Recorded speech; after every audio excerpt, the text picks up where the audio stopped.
বাবাকে আইব বলে বড় পিছনে উঠছে বাবা ইটে আইব বলি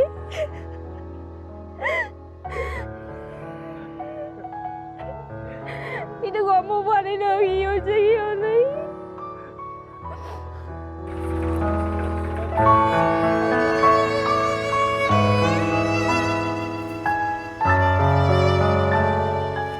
ঘটনাটো মানে কালি ট্ৰেইনত উঠা বুলি কৈছে 11টা বজাত আহি আছে ট্ৰেইনত উঠি লগত একজনৰ লগত আহি ৰাতি আমি 12টা মানত আমি জালাহৰ পৰা খুৰীয়েক এটাই মোৰ ছোৱালীৰ খুৰীয়েকে ফোন মাৰিছে যে অৰুণৰ এক্সিডেণ্ট হৈছে গম পাইছা না বোলে পোৱা নাই তাৰপিছত তাৰে এম্বুলেন্সত পা বুলি ক'লাক এম্বুলেন্সেদি তাৰ মেডিকেলত নিবা কোনোবা এখন মধ্যপ্ৰদেশৰ মেডিকেলত তাৰপিছত নি আমাক দেখুৱালাকো ভিডিঅ' কল কৰি আমাৰ পৰা এম্বুলেন্সৰটো তাৰমানে 2000 টাকাও ল'লাক দে চলিটো ভাল হ'লে যদি চিকিৎসা কৰে 2000 টাকা দেং দে ভৰে মোবাইলেদি ভৰি দিয়া গেল চলিটো মৃত্যু হ'বলৈ আজি ৰাতিপুৱা তাৰমানে আমাৰ অৰুণৰ যিটো ডাঙৰ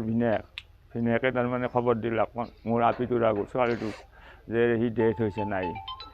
এতিয়া কি বুদ্ধি কৰি গৰীব মানুহ কি বুদ্ধি কৰি আমি আনিব পাৰোঁ চৰকাৰে আমাক এখনিয়াৰ কৰি দিলে আৰু আমি আৰু বহুত সুখী হয় একবাৰ শেষবাৰৰ কাৰণে মুখখন চাবৰ বৰ ইচ্ছা আছে মুখ্যমন্ত্ৰী ছাৰক অনুৰোধ কৰি গৈছোঁ মোক আনি দিয়ক জাগেটো মোৰ যোৱাই হয়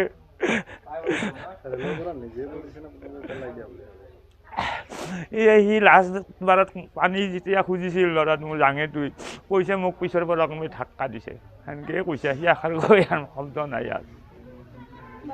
ধাক্কা দিয়া বুলি কৈছে আপুনি বিচৰা বাতৰি পাব কেৱল নিউজ 18 এপত নিউজ 18 এপ ডাউনলোড কৰিবলৈ স্কেন কৰক এই QR কোড গুগল প্লে ষ্টৰতো পাব এই নিউজ 18 এপ